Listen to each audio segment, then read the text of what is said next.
Um, nung after the fight, tinanong ko lang siya kung masakit yung natamaan ba siya or nasaktan ba siya. Nasaktan ba siya sa suntok ni kasi nagpapasuntok din kasi siya. Sabi niya, hindi naman daw niya naramdaman. So, pero sa lahat ng mga nangyari, sabi niya, may purpose si God para sa aming pamilya. So, thy will be done. Baga, kung ano yung decision, kailangan namin tanggapin.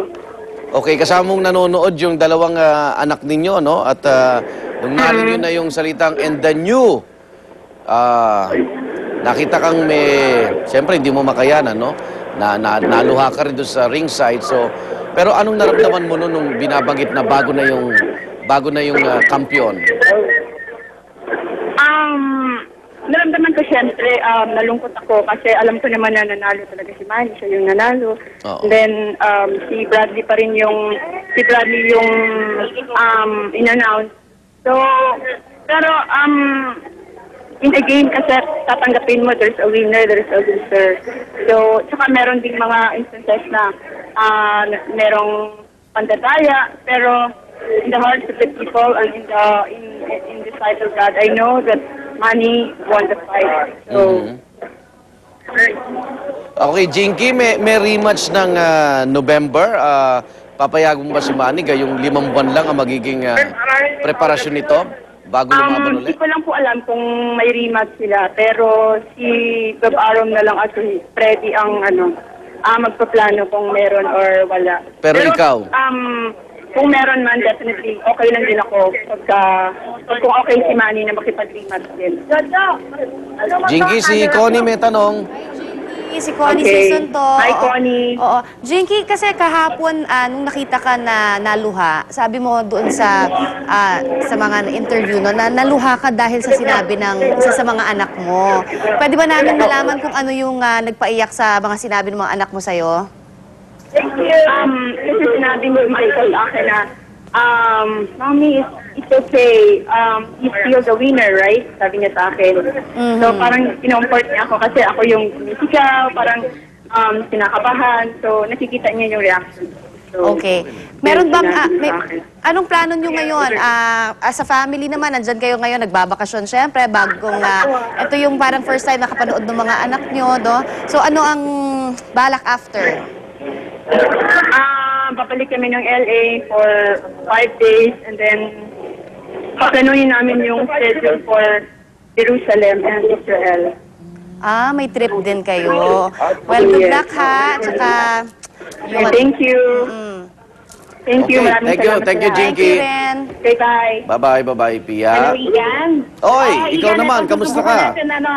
Subukan natin kunan si Manny kasi ngayon ay napakaraming sumusubok na lumapit sa kanya para magpa-picture at magpa-autograph. Alam mo, itong ating pambansa kamao, talagang very gracious kasi maski post-fight, usually, siyempre masakit yung kanyang kamao, pero nagpapa-picture pa rin at nagpapa-autograph pa rin siya.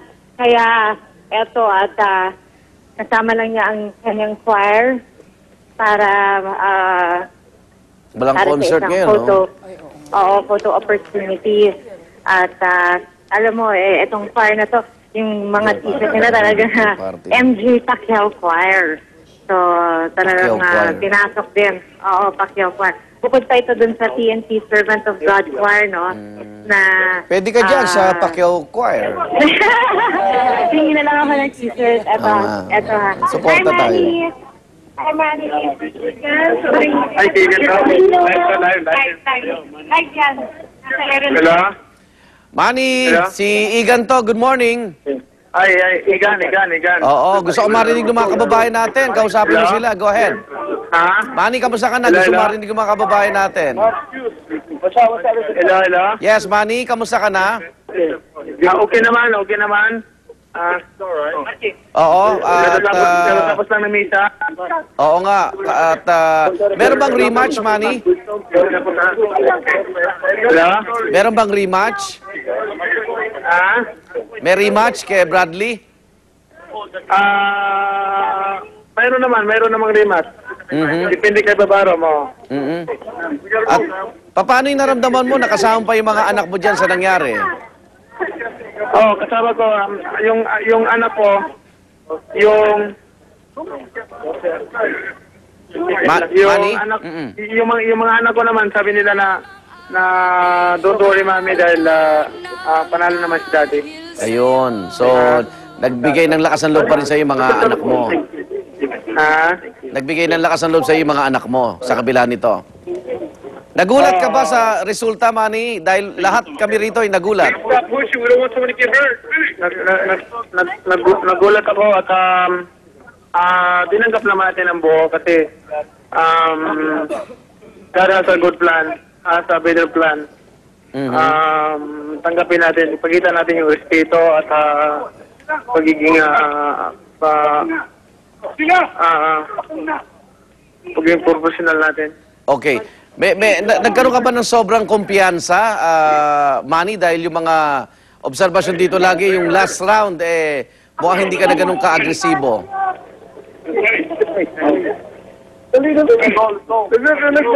Ay, mukhang picture, dami. Manny?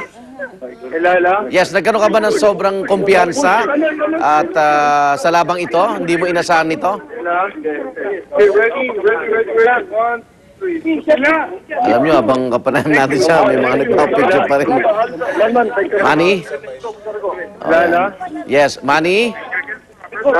Yes, nagkaroon ka ba ng sobrang kumpiyansa sa labang ito? Wala naman kumpiyansa. We did our best. Kita naman, klaro. Klaro na. Sige, siguro, hindi ka na namin abalahin dyan. Klaro naman masyado na panalo ko. At okay lang yun. Basta sa puso ng Panginoon at sa puso ng mga fans, panalo naman ako. Twitter daw si Marquez na sinasabi ngayon na mararamdaman mo raw yung naramdaman niya. Yung ano? Yung ngayon mararamdaman daw ng mga Pilipino yung nararamdaman ng mga Mexicano nung siya naman ang ninakawan ng titulo. Okay lang at hindi ko naman para hindi masama ang loob ko, masaya ako at walang bagabal sa isipan ko, sa puso ko. Talagang ganoon. Hindi ako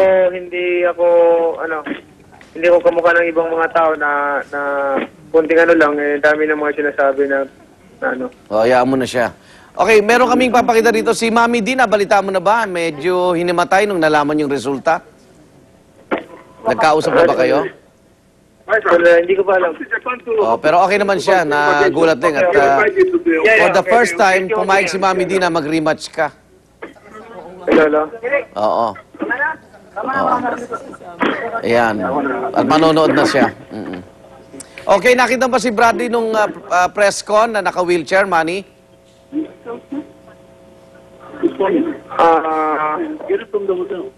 Si Bradley nung press con naka-wheelchair.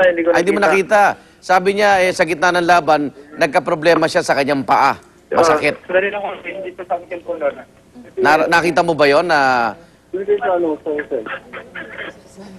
Hindi ko nakita. Doon ako sa dressing room Okay. Manny, good luck ha. Marami pa rin dito sa mga kababae mo ang naniniwalang ikaw ang nanalo dyan sa laban na yan. Salamat, thank you. Salamat sa lahat ng mga Pilipino. Okay, at Pia, enjoy na lang yung bakasyon mo. Sabi ni Connie. Okay, thank you. Okay.